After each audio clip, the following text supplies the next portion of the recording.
there, welcome to this Mark's Reviews and Tutorials video. We're in process with this car, got a few jobs going on, but what I want to show you now is actually fixing an oil leak from these cam angle sensors. There's two of them here. So we've undone one of them here. It is just an Allen key. Let me show you the head so you know what you're getting at.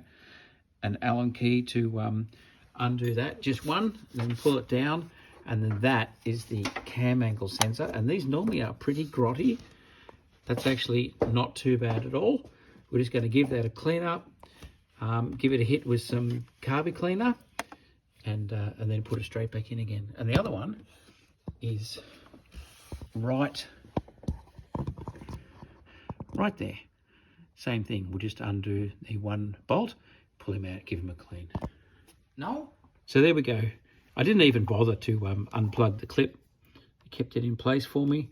Just giving it all a clean. Just give it a clean. It's that simple. Make sure the O-ring's in good condition, and then put him back in.